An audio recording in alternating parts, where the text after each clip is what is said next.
I think we could spend the whole night discussing, but I would like you to pick one or two things that you find really relevant, and then we just take it from there. So, first question, I'm going to ask the same questions to all three of you, is what do you see as the greatest deficits when it comes to diversity, especially in German academia and German academic philosophy? So, in terms of staff, student populations, curricula, research areas and topics, or you name it. And I'd like to start with Monika. Okay, firstly, let me begin by thanking the organizers, especially Martin Kusch, who unfortunately cannot be here with us for this invitation, to talk about one of the topics which is close to my heart, but also because it is not present in the German academic landscape in the way it should be. So, what are the deficits? I have been teaching for a long time about this topic, firstly in Germany and then everywhere else around in the world. I never thought that German students lack any interest in diversity. Quite the contrary. It has always been the way in which the discipline is organized. In fact, that I can have a chair today, perhaps the only one in Europe, with the title Diversifying Philosophy, is also the work of many of those German students who sat in my classes and prodded me to do a philosophy which just comes away from the canon. I insisted that they are ready not to have any so-called Western text in there. I mean, so that is how I began, and that is where I am today. So I do not think it is the problem, or has been the problem of German students for the past 2 decades. When it comes to faculty, when it comes to the kind of publishing which is done in this country, then we have to talk. And we have to have an adult conversation about what is it that, and why is it that the debate on diversity in this country is so slow to begin when we are dealing with such a pluralistic society. And we still, even at congresses like this one, continue to have a repertoire of philosophical concepts which is simply very far away from the society in which this philosophy is taking place. We are also, and then I'm going to stop, we are also at one of those places in which different strands of critical theory are coming together, and we still have this complete epistemic silence and silencing of anything which even talks about diversity. So I hope that we can come to many of these topics today. Just my pitch here to talk more about diversity in this country and talk about it philosophically. Thank you. Thank you. Maren, what are the greatest deficits right now, 2024, German academia? So it's a bit strange for me to talk about German academia because I haven't been teaching in Germany for about 4.5 years now. And I've spent most of my so-called professional career abroad. So what I'm going to say, I think, applies to several contexts, not just Germany. And I would agree with you that the students are not the issue. The students are curious. The students are engaged. I think what I see as part of the problem is entrenched institutions and institutional inertia. So there's a sense in which you just keep doing what you've been doing because it's easy and comfortable. And I've been trained in Germany, so I've been brought up in that sense as well. You just, learn the stuff that people before you have learned, and then, you feel like now you know what it's like to do philosophy. And there's a sense in which it's really hard to get away from that and try to do things differently because, yeah, it's comfortable for everyone. When you prepare your seminars and lectures, yeah, everybody's pressed for time, right? There's never enough time to do all the things and consider all the things. And then, yeah, of course, you just keep doing what you're doing. Institutions will rather stay the same. So the people who hold the power will tend to want to preserve that power. And that means preserving certain structures. And that's really hard to to break up. And I think, but that's, I think, at the heart of the problem. It's not because the individuals are unwilling, but it's because of the structures. Thank you. We'll definitely get more into these things as well. But first, Amelie, what do you think? What strikes you? We had to think hard of this question when I first read it, and I agree with Maren, especially it's the structures, but philosophy shares this problem with many other human, like social sciences and other disciplines that are alike. But I think, so the students themselves are not the problem, I totally agree. But we still have a problem with the students because our classrooms look very homogenic, at least in Germany. I don't know how it is in the Netherlands.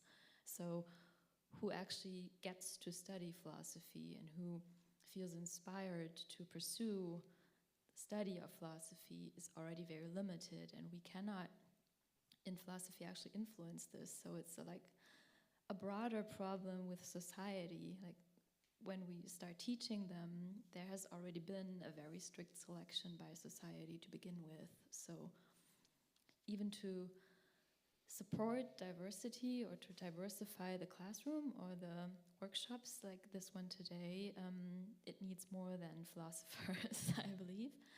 And what is, I think, special about philosophy is the burden that we carry with this allegedly 2,000 years history.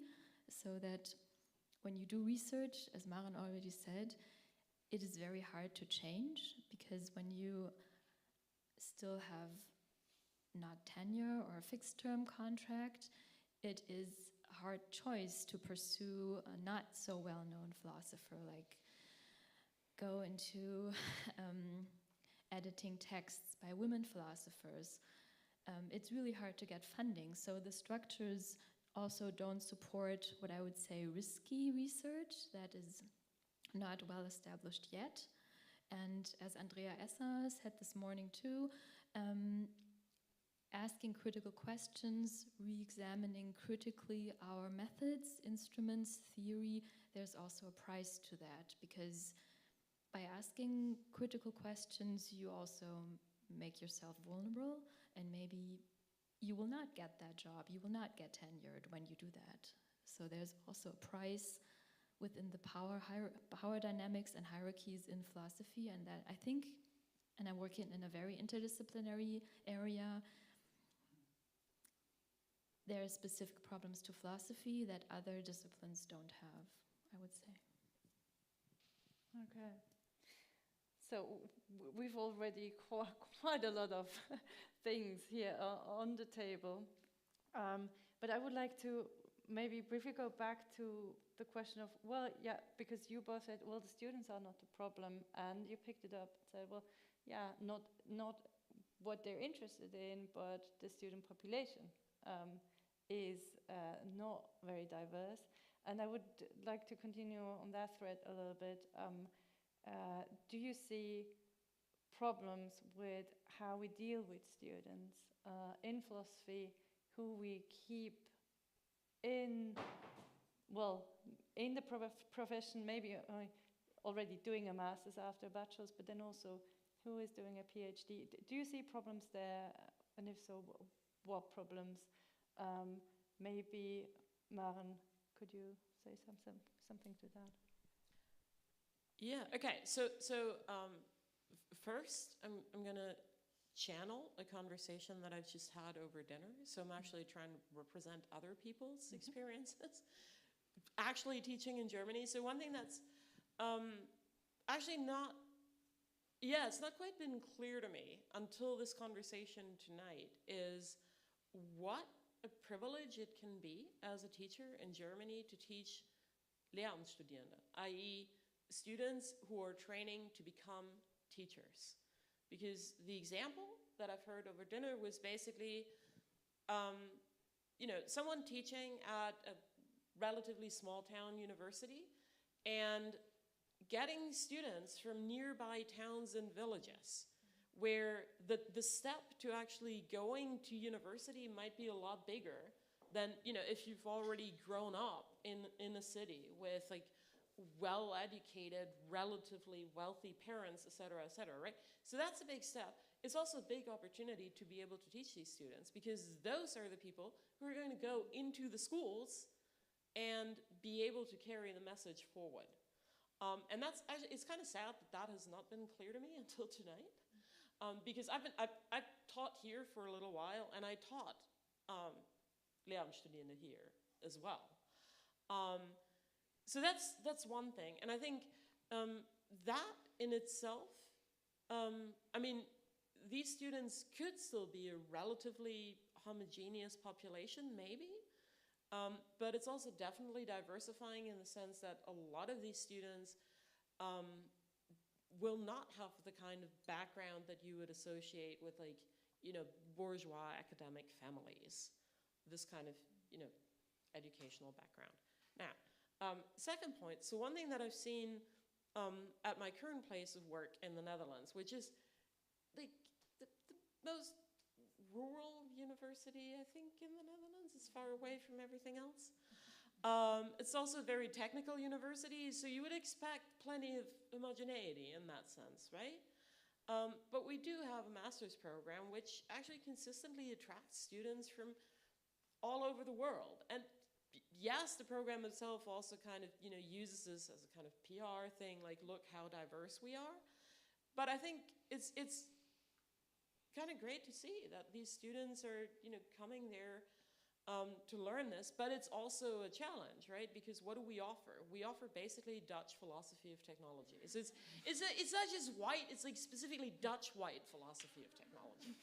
And so that is a challenge, right? But we still apparently attract diverse students, so yay? Mm-hmm.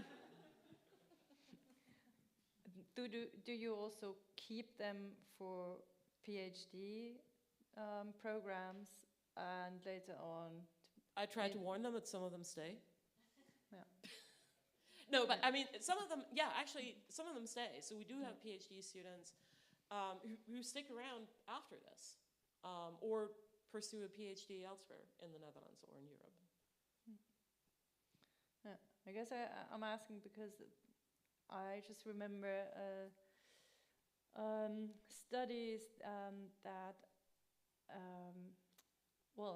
there's this long history of studies in sociology on how first generation academics, so if people are not familiar with the term, people who are in their families in the first generation of pursuing an academic or having an academic degree, that on the students level and maybe even on the PhD level, it's still quite okay, but it's that we're declining after that, like, and strongly declining at the moment when it comes to postdoc positions and professorships. And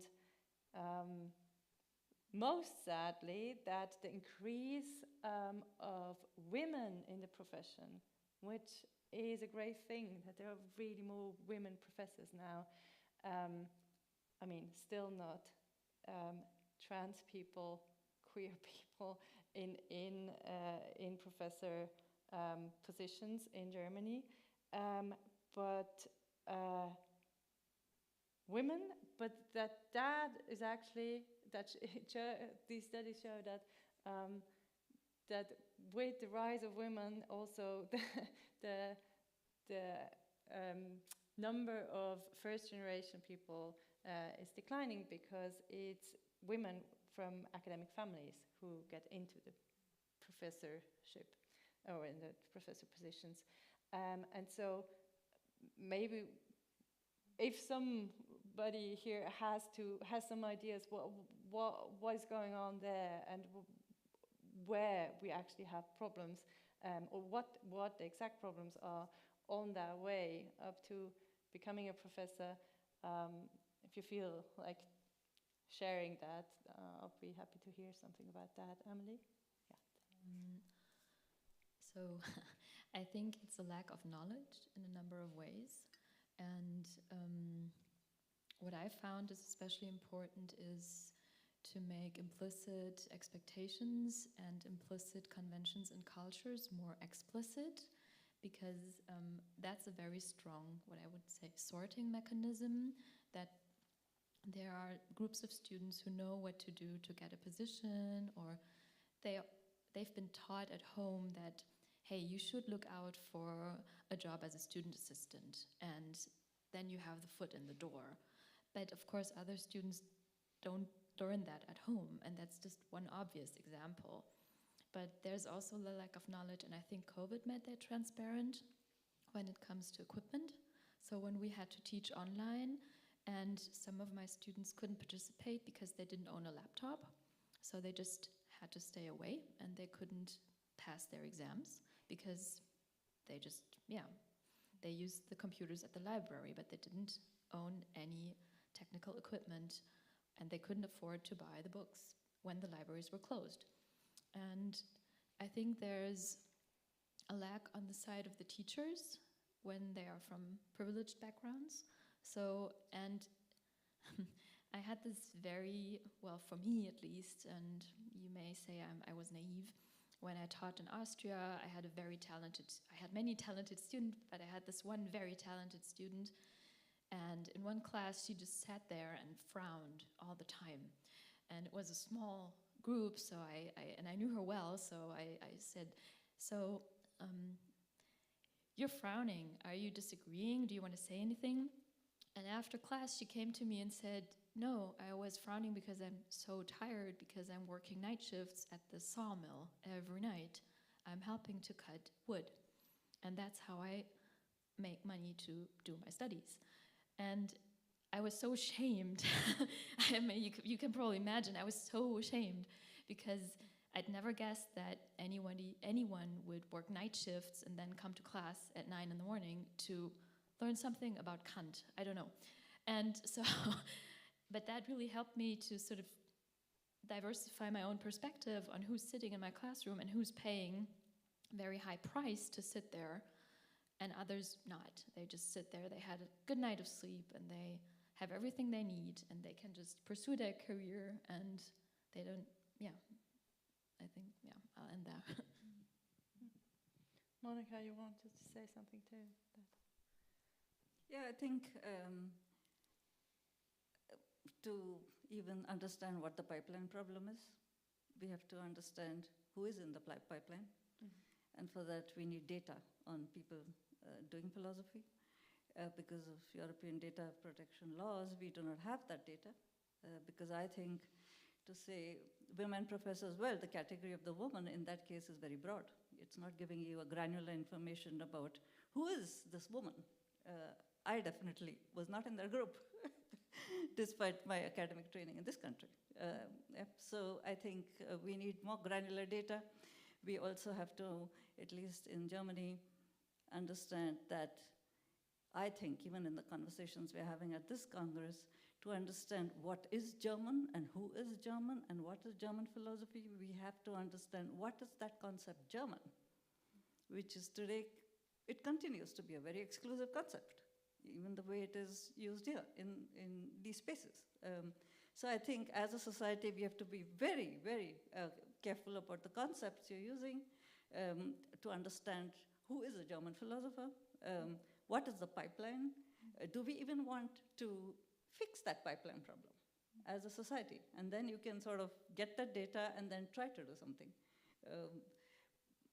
And as for first generation students, at least I think what I've been seeing in the past 2 decades, if I recall correctly, those figures have always been dropping. They've been dropping since, I think, the 90s. The number of first generation students coming into German academy to the academy to study philosophy has been dropping, I think. As I'm not sure. Yeah. I think maybe somebody, but I think there was like a slight rise. Right up to the pipeline? I don't think so. I mean, yeah. I stand corrected. Yeah, I think I don't have to talk about, because I don't know I don't know it well enough, but I feel like I'm remembering that there was a rise, like a very, well, not a very big one, but then a decline. But maybe I'm wrong. Just, yeah, go ahead. Yeah. No, just to say, I mean, if it is a pipeline and then you're tracking them right up to the professorship, from what I know, and maybe I will stand corrected if the data is showing that my claim is not true. Yeah. But I think they were not stable, those figures. Do you want to say something to that? Yeah, just very quickly. I mean, I think I want to emphasize the point that you made about these implicit conventions, because I think that's in different countries you can see that sort of looking at the challenges that first generation students face. This is one of them. So you can see, for instance, studies from the US that look at this problem, and things come up like, oh yeah, first generations literally might have no idea that office hours means you can go there and talk to the professor. Like, they just don't know that. The Netherlands, as I experience it as a foreigner, is a culture that builds a lot on these kinds of implicit rules, where it's kind of understood, yeah, every Dutch person kind of knows how things are done. And then you have to explain it to the foreigners, but the foreigners have to ask like 5 times before they get an explanation. And so that's, of course, that's a challenge for already for someone like me. And then if you're an international student coming there, you can imagine that the challenge is a lot bigger to understand these rules and conventions, right? So that's one thing. And the other thing is, I think, again, also in various countries, right? Like, if we look at women in particular, things are improving in the sense of there are now comparatively fewer women that are lost along the way. So it's getting a little bit better, but it's still not good. And I think there's also another side to this, right? Because we're,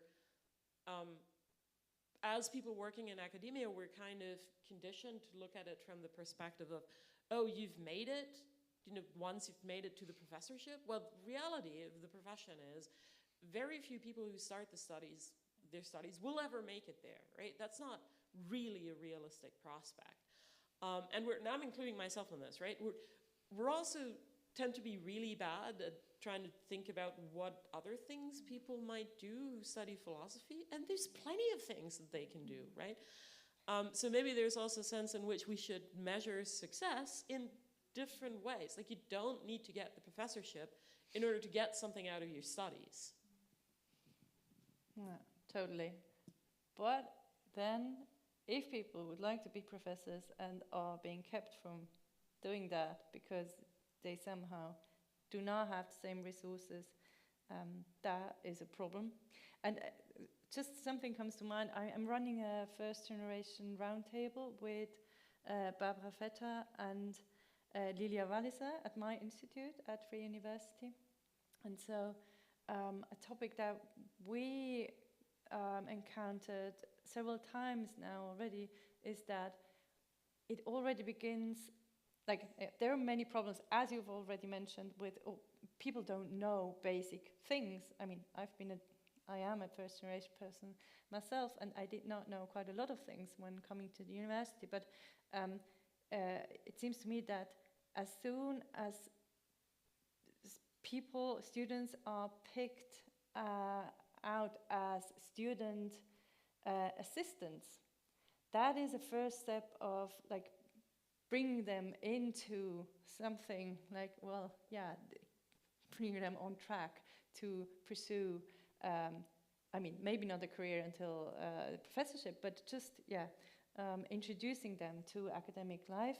And there was this one time that a student talked to me about what the professor kind of required of all the applicants, namely saying what research they are interested in and what expertise they have, what expertise they bring to the table, even though they may be BA students.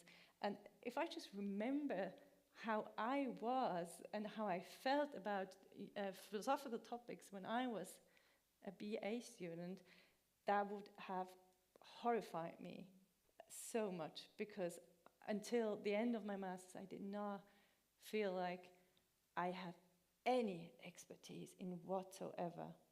I only started feeling that like towards the end of my PhD that, oh yeah, I know some things about stuff, but not at that level. And that's really, I find that really difficult. Maybe, yeah, you don't have to react to that, but this just came to mind when it comes to students and how we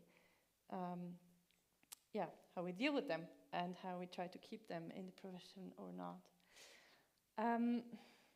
I would like to go back to something completely different. If you don't feel like talking, if you feel like talking about what we've just been talking about, then I'm fine with continuing. But if not, I would like to go back to something that Maren said in the beginning.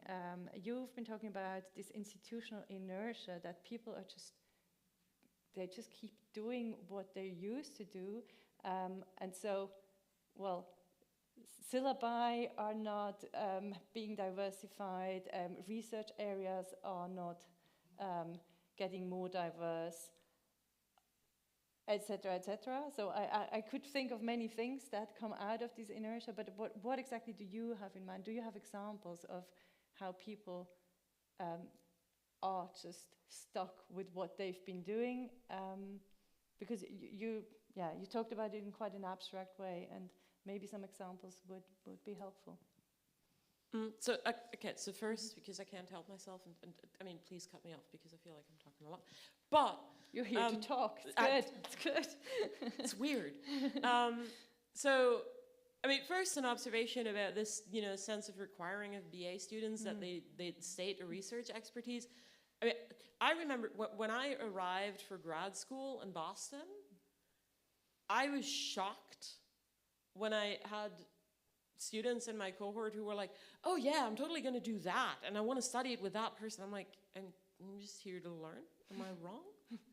Am I in the wrong place? And then I didn't speak for 2 years in seminars because I was so terrified.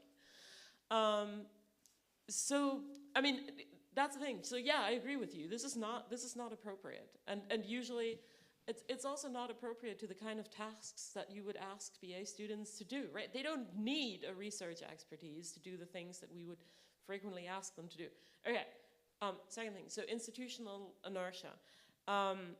One concrete example that I've been thinking about for a while is abusive people and structures in academia. So people who engage in bullying or sexual harassment. And one sort of symptom there that I think pops up in many of the cases that get public attention in academia is that institutions will rather protect perpetrators than protect survivors.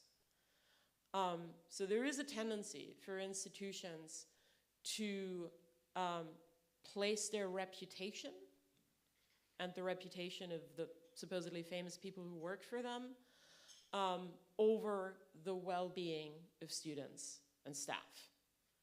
And this, I think, is a big factor in what's happening because this also drives people away. When women are harassed, when queer people are bullied and harassed, when people of color are, harassed and insulted, and there's no institutional action and no one protects them, then of course they're going to leave. Of course they're going to make the decision that this is not for them, and they will leave philosophy. And so I think this is a very real factor. How do we change the institution? I don't know. In the paper that you mentioned, I'm basically making the argument that academic philosophy is just as bad as the Catholic Church when it comes to that. And how high are the hopes that the Catholic Church is going to be reforming on this? Not that high. Okay, that was a depressing statement that no one wanted to hear. I'm gonna leave it there, and then we can talk about possible improvements later. Like some, Amelie, react to that? Well, I mean, the institution of academic philosophy in Europe has to be changed. There's no doubt about it. Who changes? I am not very happy with the general solution of saying it's a structural problem. It is one, but those structures consist of cogs of wheels, namely people, also in the structures. And I think that every one of us who is involved in these structures, the higher you go up the pipeline, that you have a responsibility to basically say, no. We have a responsibility towards our students. We have a responsibility towards me now, in my position, towards junior staff, towards everybody who is in there, who does not perhaps is not given a certain role by that profession to open up your mouth and say, this is enough. It's only then that the profession as such can change. So I also, have to add, there are enough of colleagues doing this now. There are enough of colleagues everywhere in the world, including perhaps also in Germany, who, in their very small ways, try to make that change. And I think if that change wasn't happening even in this country, we would not have a talk show like this one tonight. Yeah. Amelie, do you feel like saying something about how we do that? What can each of us do individually? What can an organization like the DG Phil do? What can philosophy departments do? What can universities do? What can governments and parliaments do? Pick one. And one that you feel like talking about. What any of these institutions or like individuals can and should do. Maybe it's a small thing, but it came to me when I listened to Andrea Esser introduce her project this morning. We need to have more appreciation for initiatives and people who already change our discipline, because many of them are doing it sort of for free or like in their free time, and there's already a lot happening. And I think it would make a change to have, well, and I say it may be small, but it might be nice to have like certain prizes for initiatives and maybe teaching reductions in departments to acknowledge colleagues who also use their time, their precious research and teaching time to make a change to the discipline. So to actually appreciate what people are already doing and sort of shedding a light to these initiatives. It's not about vanity or anything. I don't mean that, but it's just sort of acknowledging that it's good that people do something and maybe they risk something if they're not tenured, but they're still speaking out and they're sort of choosing to change this discipline. And this might be something small, but maybe worthwhile pursuing. I had something else, but I forgot. Sorry. Can I add something to it? Of course. I think one way to also complement this change at this very small micro level of individuals is that funding policies need to change. Funding policies, especially here in Europe, are very much aligned to the so-called big questions, the so-called canonical questions, and they make very little room for any kind of new approaches. And as long as that is the case, progress will be slow. Perfect. I remembered my thing. It's a small thing, but I'm thinking about it like for many, many years now. I think it would be a good idea to split the supervision and the boss thing. And that's, I think, a big problem in Germany for power abuse and what you said. And I think it would really help to have a supervisor for your MA thesis or whatever, and your boss, somebody else. And I think that would already work quite well. Maren. May I? What we have in Germany would be completely unthinkable in other countries already. I mean, this is. I mean, this is a thing that could be easily changed, and other countries. I mean, they're also facing problems, but right, it's just understood that your supervisor is not your boss. The person who's examining your PhD is not going to be your boss, and that could be should be a relatively easy institutional change, which would at the same time, bring more fairness to the process and remove a big source of potential power abuse as well.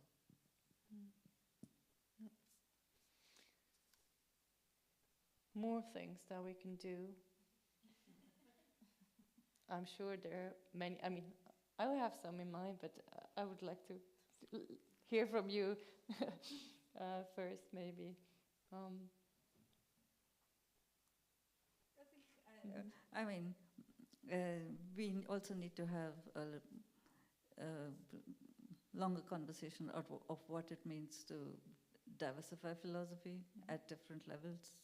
When you're talking about diversity, I think you have to differentiate between the so-called content diversity, which is already happening in many places here in this country, as separate from practitioner diversity.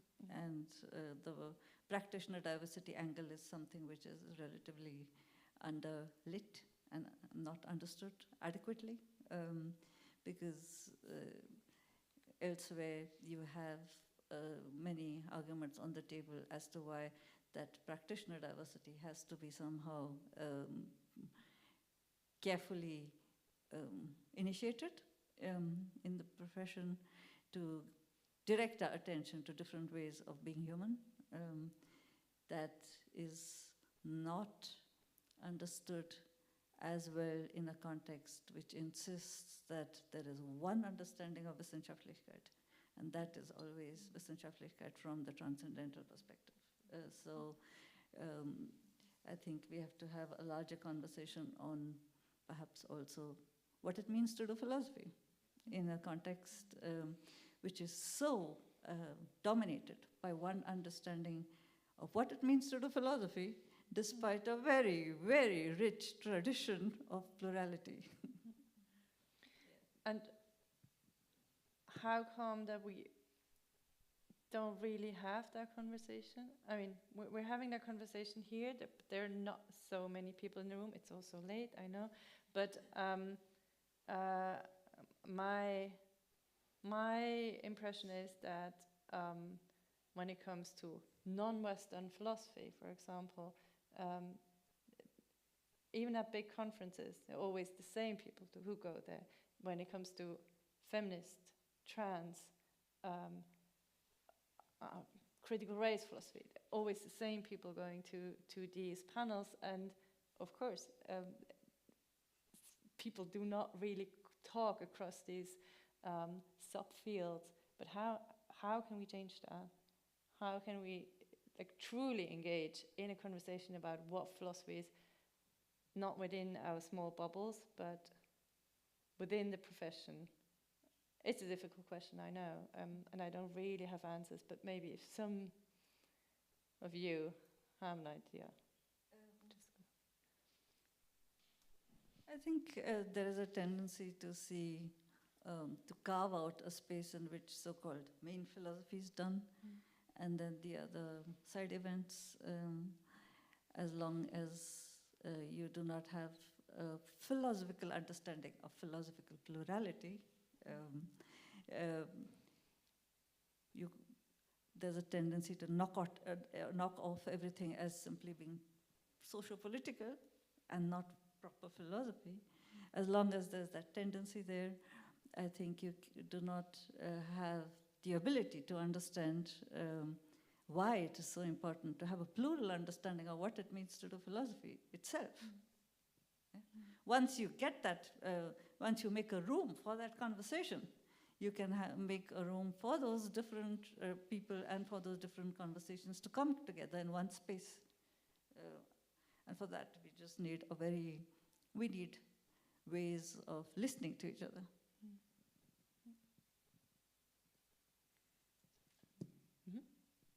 So one thing, and I'm reminded in some ways of some of the topics that we've already talked about this morning on the trans philosophy panel, where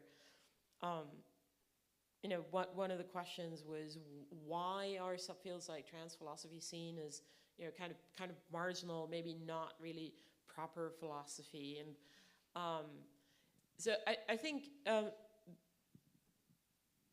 maybe there is a sense in which philosophy is seen as a discipline where you engage in spite of yourself. So you're taking yourself out of the equation, and that is seen as the truly philosophical stance. So I think a lot of traditions that might call themselves rationalist or objectivist or universalist have that bent, and I think it's bullshit. Now, do I think I would be able to change the opinion of someone who truly believes that they have no personal stake in the philosophy that they're doing and they're just objectively asking questions? No, probably not. But one thing that I might be able to do is, for instance, tell a student who comes to me and is wondering about, what do I want to write my term paper about? What do I want to write my thesis about? To tell them, like, look, you don't need to pick something that is completely removed from yourself. You don't need to pick something that, is completely abstract. You're allowed to have an interest. You're allowed to put yourself into this. And that could perhaps be a very small act to counter this.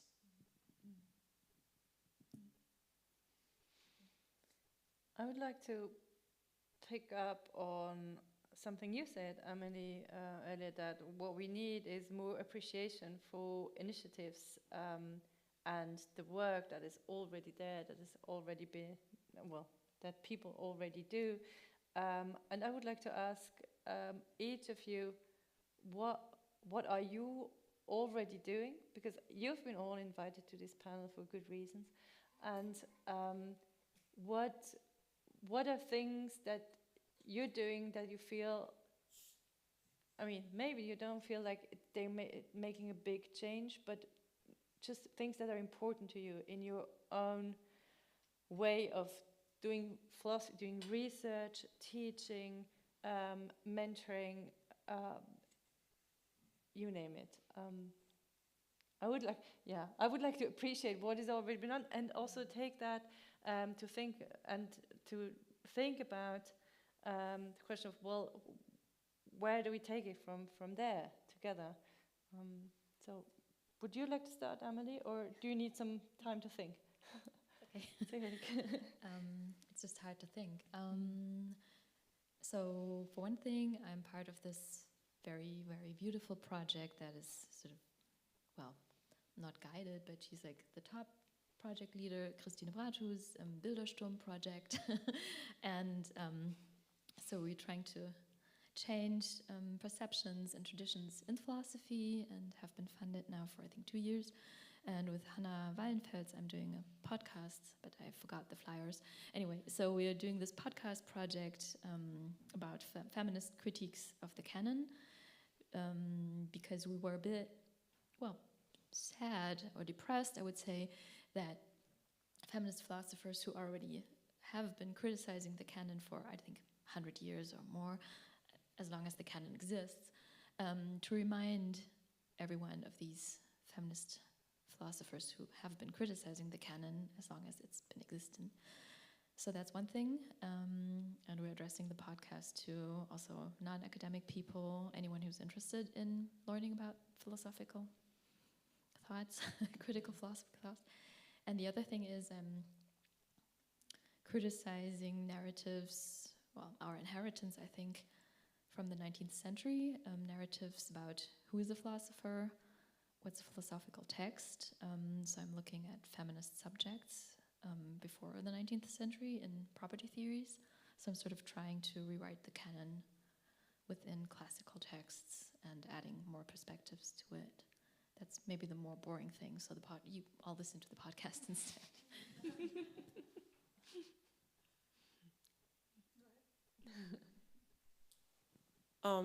So, well, I guess one thing is that I've been, well, not just thinking about, but also trying to actively complain about insufficient structures. And so one thing is, I'm not actually taking credit for this. I'm going to make a joke about this. So, we've been working on these, institutional problems of how to deal with abuse and harassment. I've been working with it on it with a colleague in my department, and we wrote a white paper. We wrote and then we showed it to the higher ups, and they were like, "Yeah, that's great." And we had meetings. And so the one thing that came out of it, and I'm not sure that we are to credit for this. But one thing is that I think there was eventually some kind of awareness that the way that this is handled was insufficient, because the way that my university, and I think many other universities and many other places also do it, if something happens to you, you can either complain, and that's going to be official, and it goes directly to the executive of the university, and it's going to be a big deal, or you basically go through some form of mediation, which is not the thing you want if we're talking about harassment or bullying, right? You don't want to have a mediation with the perpetrator, usually. Not a good idea. Now, one thing that's problematic about the structures, apart from this binary, is that complaints are usually handled internally from the university, right? So the university, faculty, or whatever appoints the people who are handling these complaints. And I think even though the structures haven't changed significantly yet, I think there's maybe some sort of growing awareness that this is a bit, well, messed up. And the thing that I'm actually not going to take credit for is that even the former Dutch Minister of Education noticed this eventually. Visited a university, one of the universities which has really big problems with this issue, and was like, wait a minute, you're still not having independent panels for handling complaints? What? So there's growing political awareness for this thing, which is good. And again, but I'm not taking credit for this. But so another thing, and maybe a small thing, is that I would want to be able to say that when I do philosophy, I do it in the spirit of being honest about what part of myself I put in it, and I hope that I'm not trying to pretend that I'm kind of just some kind of impersonal entity doing philosophy. I can't judge whether I'm actually succeeding at this, but that at least is the goal. Monika, what are you doing to change the profession? Okay, so in 2014, when I was still in Germany, I initiated the Journal of World Philosophies. Then it was called Confluence with Verlag Karl Alba, because during my dissertation and habilitation here in Germany, all the philosophical approaches which I found interesting, I was told, not by my supervisor, but everybody else at conferences, oh, that's stuff we do not do here. So you'll have to find some other place, because that's definitely not part of German philosophy. So the idea of initiating that journal was to get those approaches to Germany, to make people understand they're much as part of philosophy as anything else. The journal in this year celebrates its 10th year. It had to leave Germany after the first 2 years, because I did not find the structural support I needed for it here, because it began as an open access, but very quickly became a very big international project with a large team today. But it had to then move to the States, where I found that support. We do everything which is so-called non-canonical. We do not have this binary about, or this worry about something has to be in the European historiography to be included, or something has to be documented somewhere in Europe to be called philosophy. We don't engage with those issues. Parallel to that journal, I also, with the two very big teams, I did the Bloomsbury Introductions to World Philosophies and the studies in world philosophies. So in terms of what my involvement in moving the needle, that involvement has been there for the past 10 years. And I say this with mixed feelings. The academic context which shaped me to do that, which pushed me to do that, well, that work today takes place outside it. And I think from what I hear at conferences like this one, people here in Germany are not necessarily even aware of those projects.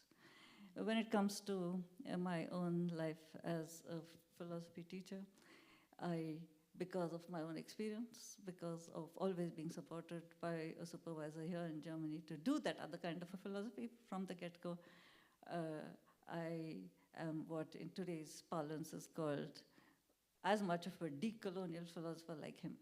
And from him, Hubert Schleicher, I learned that philosophy is always pushing back against societal stasis, even in social activities such as philosophy. Thank you. I think that's very good to end this small round here and open up to the public before you all fall asleep. So feel free to ask questions or just make comments about whatever you heard now on this panel, and I'm going to call you by just saying, well, name the color of your shirt or something. Yeah. Is there a question? Yes, in the black shirt. Yeah. Yes, that black. Yeah, that works too. Just two black shirts. Oh no, even three in a row. And take the one in back row, and then we move forward. I mean, in the middle row. Yeah, you. Okay.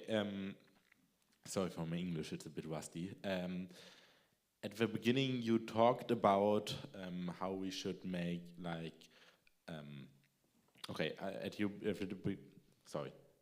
At the beginning, you talked about how studying philosophy already is for a very small circle of people, normally with privilege. And later on, you also talked about we need to discuss what philosophy in general means. But the main part of your talk was about how we how do we solve the problem in academic philosophy, what of course is a really big problem, but I'm now asking how can we access more diverse people to even study philosophy, to engage in philosophy, to go to Congress like this, anything. How can we make a broader variety of people discuss about what is philosophy? Maren, you're ready. Yes, well, maybe. So I think one thing is, which I guess I was aiming at with one of my first comments, is I don't think, so yeah, there's a large amount of privilege involved in philosophy, in academic philosophy, but I also think that the discipline itself probably already draws diverse people to it.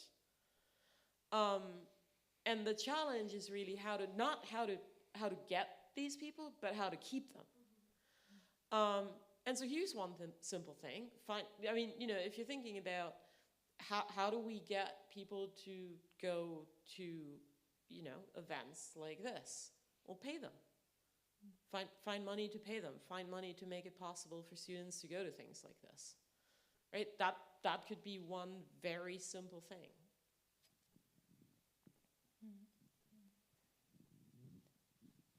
Monika, you would like to say something? Yes. Yeah. Okay, this was on. Okay, so I think some studies in the state show that to attract more diverse people to philosophy, you have to teach philosophy in such a way that it responds to, they see themselves in it. They see themselves reflected in what is being taught in those seminars. Once you do that, once you sort of, what something Maren mentioned earlier, and this is mentioned again and again in those studies in the States, if you somehow discontinue the habit of teaching philosophy as if it were an activity only of what Charles Mills calls disincarnate bodies, but you sort of very much center on the embodied person doing that philosophy, you also particularize who's doing philosophy, and then perhaps get the message across that every other diverse person can as well do philosophy as the person in front of it. But I think I really appreciate that question, and I just remember how I did not start with philosophy in the first place, because I didn't really realize that I was interested in philosophy, even though when I changed from sociology into philosophy, the first thing that my mom said was like, "Oh yeah, but it was always your favorite subject in high school." I was like, "Whoa, that's true. I didn't realize." And so it was so far away from how I saw myself, and I could not see myself being interested in philosophy, even though obviously even my mom knew that this was my favorite subject. And so I really get that question, and I'm just like thinking as I speak, what would have changed that? And I guess one rather simple thing, maybe it wouldn't have changed things for me, but if universities do like information days, just make sure that you bring all the people, like a rather diverse range of people studying philosophy and working in the field, to talk to prospective students about what they do. And then, yeah, that would be a thing, but I can't think of more right now, but maybe you can. Yes. No, I was just reminded of a very good friend of mine who's also from a first generation academic, and he did something else, like was trained as an electrician, and then he pursued philosophy very late in his life. And he told me, and this was in Austria, so the university was just right in the city center, and he said before he went to university, he didn't even notice it in the city. It was just like this empty space in the city because it was not for him. And I think, and this also connects what you said, we need to open up university, and we also need to change school books. And this is relating to what you said earlier, because we have this incredibly interesting research project, and I think we will hear more about this on Wednesday, about representation in school books. And this is just terrible right now. So I don't have the numbers, but my colleagues do, Anne Burkhardt and Katharina Schulz. Oh my God, it's really late. Anyway, they have incredible research on this, and I think that school books are very important, because this would be one thing where you sort of see yourself making a space for yourself in philosophy. And I think it's important to see philosophy as a space that sort of can be entered basically by anyone. And universities are too often hermetic spaces in cities that are sort of just for a privileged group of people, and we need to do more like that. So now we go to the black shirt in the first row. Thank you all so much. It was a really great panel. Monika, when you said we need to ask the question about what is philosophy, yes, escaped my lips. And it wasn't on purpose. It just sort of flew out on its own, because I just do think that's so important. And my sort of question / comment is sort of around that. You know, I think there's something about, there's a kind of scandal, I think, when the philosopher doesn't investigate their own foundations. They're not willing to ask the question about what philosophy is, and they're not willing to examine philosophical methodology. And I want to say, what kind of lousy philosopher are you? I know that sounds horrible, you know, but I feel that there's a way in which those of us who are diverse practitioners are in the right in a very large sense, that we can take the battle to the philosopher and say, you're not doing good philosophy. You're not being a decent philosopher because you're not asking these questions. And so that's sort of the broad question, which is how do we think we might be able to take the battle to those philosophers who think that they are in the mainstream but are in fact not nearly as philosophical as they might think they are.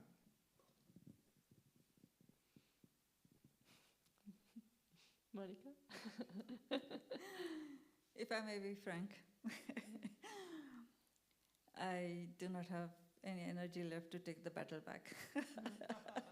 I use that energy for other purposes. I use that energy in my life today to build up a cooperative, broad cooperative endeavor of diverse practitioners. And there, for me, that cooperation has been very important for my own philosophical identity. It has not only allowed it to sustain, it has also strengthened it.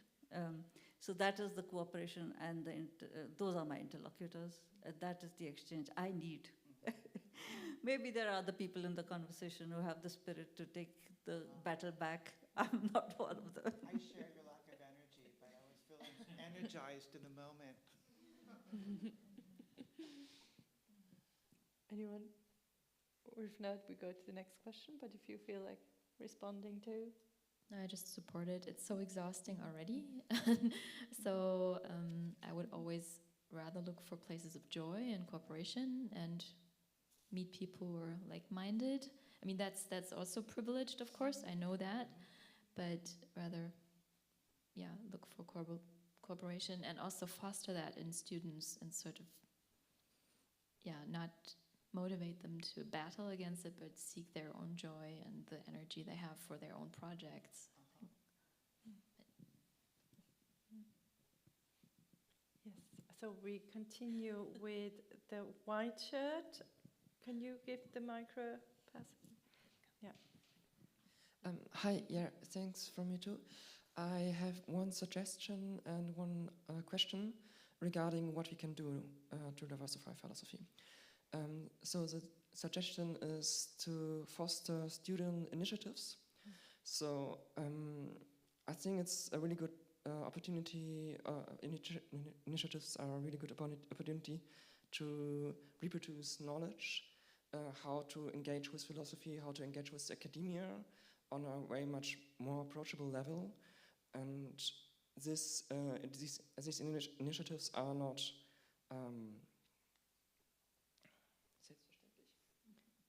Self-evident. People need to put in work. In most cases, those are the people who do this work are students. But if professors are fostering this can carry its own weight. So this is one suggestion. And then my question is, so if it's a small thing to break up the relationship between one's supervisor and one's boss, then why aren't we doing it? What's stopping us? Is an initiative? Is someone actually trying to bring this to bear? Or why not, is my question. Maren, why not? Well, I mean, that's a question I would like to ask to Bettina Stark-Watzinger and all the ministers of education in Germany. I mean, I have many other questions for Bettina Stark-Watzinger, but that's one of them. I mean, on one level I want to say, I don't know. On another level, I think it's power. It's power. Because people, I mean, that relationship means power. People like power, and so they want to keep that. And that's one thing that keeps institutions inert, right? And that will also lead to a situation where people will rationalize all the ways in which this is actually a good thing if there were ever a proposal to break this up. So there's going to be a lot of institutional resistance to it, and I think that's why it is so slow. Okay, so as not to be entirely depressing about this, I do think that, yes, while institutional change tends to be extremely, frustratingly slow, it happens. Right? So, I mean, I think, as you said, I think the fact that we have something like this, albeit at 11 at night, but we have it, is a sign of institutional change. Right? A very tiny one. But it is one. So things can change.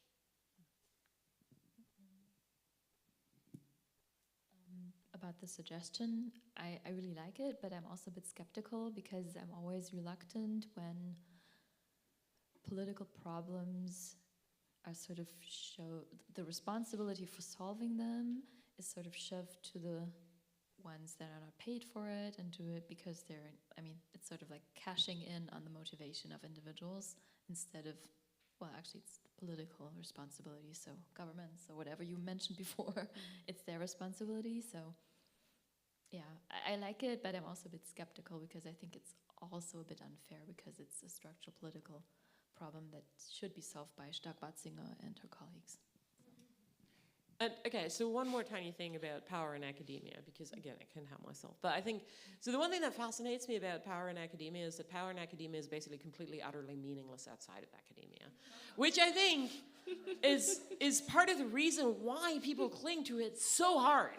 Because it has no meaning outside of this institution, right? And so I think that's actually perhaps an even bigger challenge. Like, if you take like the kinds of power that people outside of the specific institution easily understand, maybe those are even easier to change. But we tend to cling to this utterly meaningless stuff. And so maybe the positive spin from this is to take ourselves less seriously sometimes and encourage others to do the same. Great shirt. On. Great. So, like Joy, I want to make a suggestion, and I think I'm picking up on the exhaustion part and on the institutional inertia part. So, and like Amelie, I believe that the responsibility for changing stuff that sucks should be put on the shoulders of the people who can bear it best in terms of risks and costs, which means like tenured faculty. And so I think the thing we should very much change are like our hiring criteria. Right now, we're like still choosing the people who do these jobs by the same criteria we did when everybody was like petite bourgeoisie, coming from a safe background and like doing this for fun. And we have to make it the case that the people who then are put in the positions to have the possibility to affect change without getting fired, have an interest in doing so. And right now, it's really like, people to get in these positions, people have to do a gazillion things. They don't have the time, they have to sort of concentrate their time, and they're putting it where it matters most. And right now, the stuff that matters most is not necessarily diversity enhancing. And so as long as we don't see the other stuff as valuable and as necessary and as worthy of then being put into a position of power, well, then they just won't do it. And so given that this panel here is held by the DG Phil, whatever this society, what's their purpose in life, perhaps that could be one of them, like changing our criteria of excellence in this profession of ours. Sorry, that was around. Can I say something? Yes, of course. To get there, though, and I very much support you, to get there, though, we'll have to do some deep dive into our own understanding of what it means to be a philosopher. And I explicitly want to distance myself from those people who cling to power, because I don't. I call myself a philosopher. So that whole we doesn't include me. But also this understanding of being excellent. It is a term which is just thrown into the academy to sort of give it more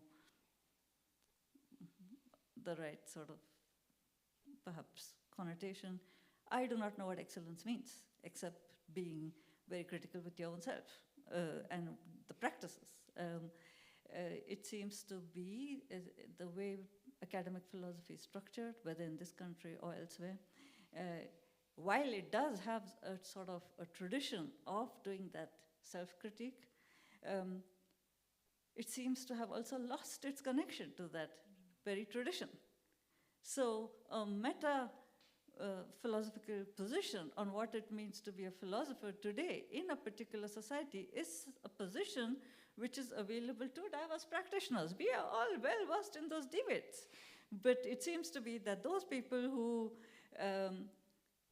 identify as doing standard and traditional philosophical topics are not familiar with that complete body of literature. So we have to begin with firstly diversifying reading lists of certain philosophy practitioners, and then from thereon think of the larger ramifications of the profession as such. But I think a lot of work has to be done by the individual themselves to get there. And as you say, there's no bonus for that kind of work currently in the system. So first a question here, the brown shirt, and then here in the back. Yeah. Okay, I just wanted to pick up on a point that Monika and Amelie raised, which was about community building and especially in the face of exhaustion and drainage of energy. And so I guess for me, this always has felt quite essential to kind of build these spaces within the academy that works somehow differently and that would be there to sustain and nurture when things were difficult. But I guess the question I have is, how do you make these spaces and these kind of communities somewhat more resilient? And I guess the things I'm thinking about here is people moving across different cities quite often because they're not on permanent positions, people being exhausted because they put in the time and energy that is on top of all of the other things we need to do. And I guess all of these kind of very practical obstacles that come in here. So just speaking from your experience, how do you sustain these communities within a kind of an environment that is perhaps quite hostile to them even? In my own experience, those communities are transnational communities. They are spread all over the globe because it is also allowing you to call out practices within your own local context. And my work, my research has led me to a project which is 100 years old and talking about the epistemic oppression faced by people living during colonialism and even earlier, about the fact that conceptual frameworks coming out of Europe are not only colonizing space, they're colonizing the mind because they're not allowing for other ways of being human. So it seems to be, it is a project out there which is complaining about epistemic oppression. We have the term today. But it is calling out practices of epistemic oppression. It is creating a transnational community and thinking of ways to sort of counter that oppression by making other conceptual frameworks. But it seems to be that even within the ambit of academic philosophy, we do not think that that is philosophy. Most philosophers tend to shun it and say, oh, maybe you're talking about, is this a sociological study? Well, it is something coming right out of philosophy itself, yeah? And a huge transnational community, and you have people who have continued to be inspired by that community till today, and even those are transnational networks. Yeah. I think I agree with you. I just thought about when you share a cause, then despite moving around, being on late trains by Deutsche Bahn, there's sort of always this breath of life in your connections, because like you're reminded when you read a call and you think, oh yeah, this might be interesting for my colleague who's in Switzerland and I haven't been talking to her for 10 months because I was too busy, shame on me, but I share that call with her and just reach out spontaneously and there are no hard feelings, and that always helps. Like we're all in this together and we know how life is for each other, like stressful, not much sleep, late trains, stuff like that. And taking it slow, like be gentle on yourself. If it takes 2 months for you to reply to an email, that's okay, you replied in the end. Just don't be too hard on yourself. Be gentle on yourself. I think that's important. And then I find that I answer my emails in a better and friendlier way, and more often. I think we take one last question. Yeah, in the back. Can you pass that microphone?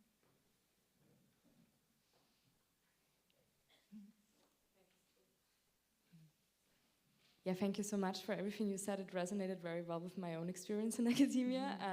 Actually, today in the morning we had the founding panel of the youth organization of DGFIL, where I was also speaking and like addressing a lot of these things as well. And one of the worries that came up was the impeding right-wing shift in politics.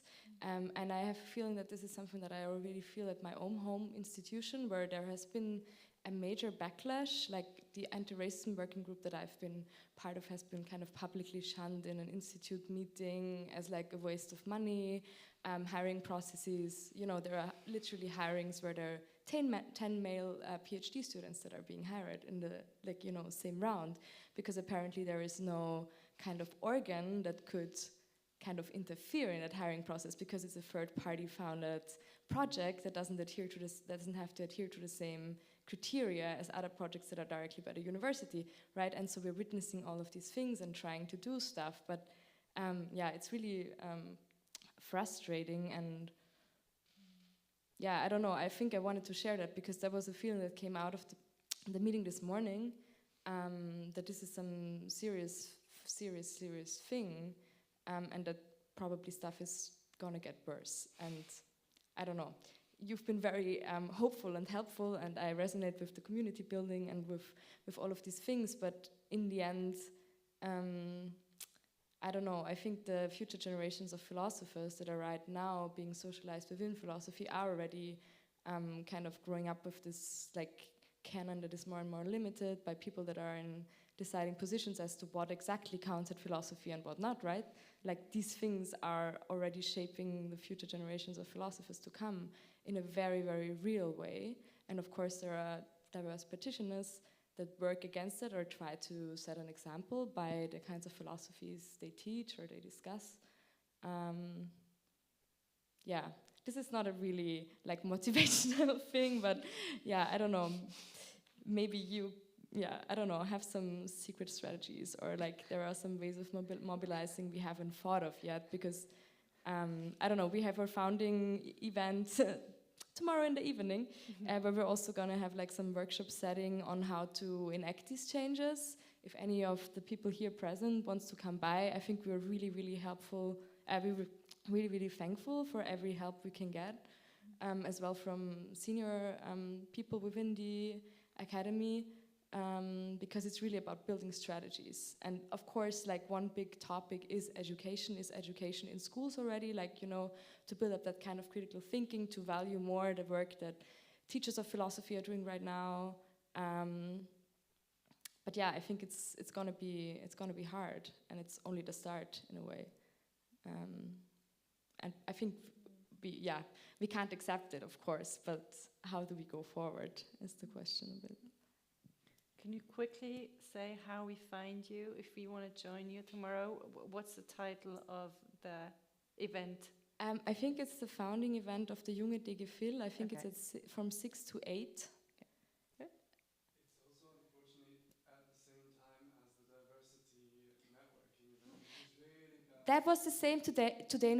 I'm a person working in trans philosophy, right? And I couldn't go to the trans philosophy panel this morning because the Junge DG Phil thing was at the same time. And so I think it's all of these things that, seem so unthoughtful.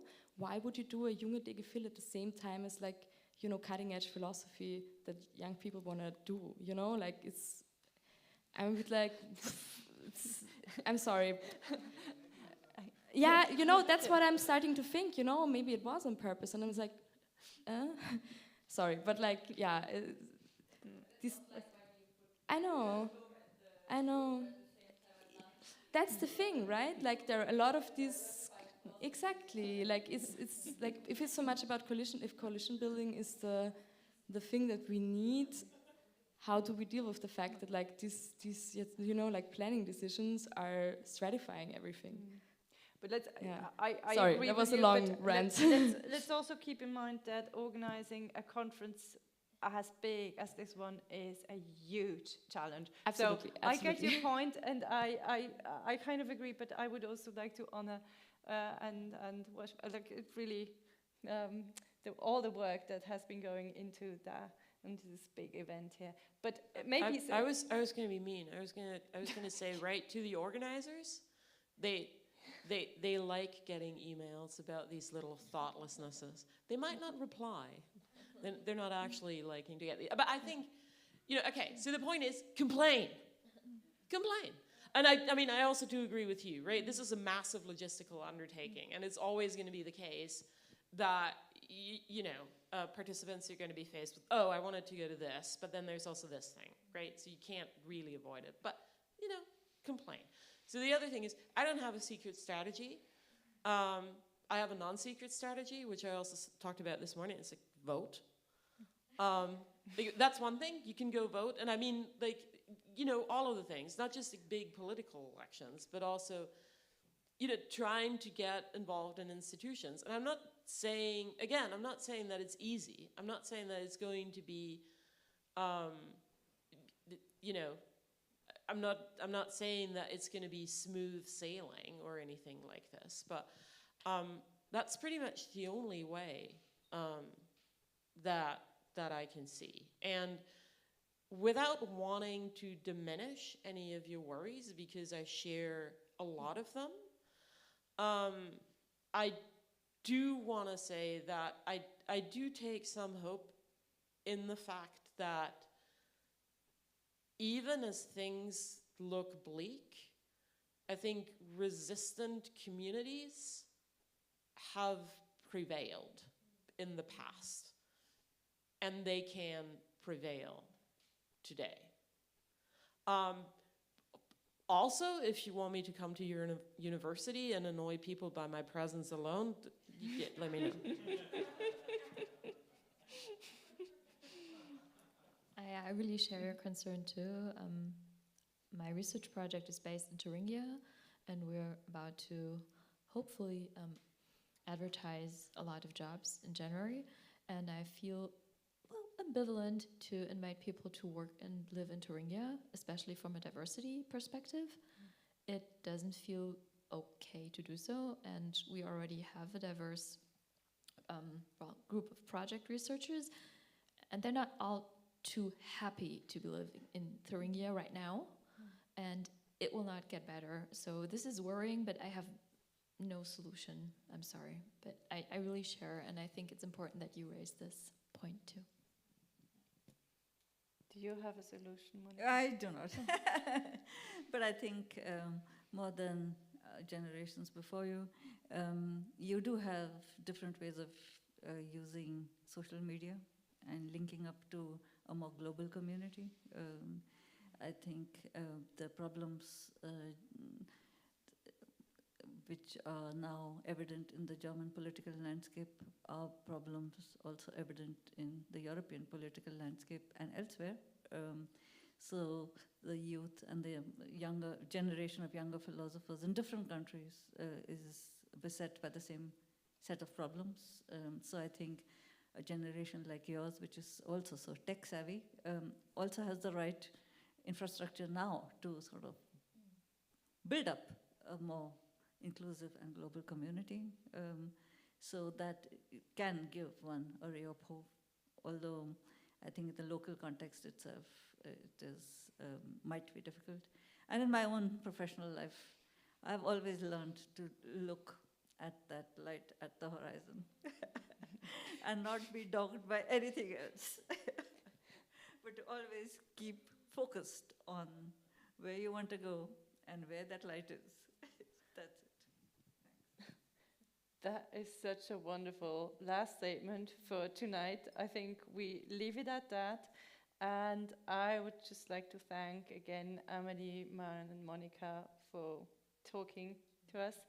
And also again, thanks to Martin Kusch for organizing this, and to all of you for bearing with us at this late hour. Sleep well. Thank you.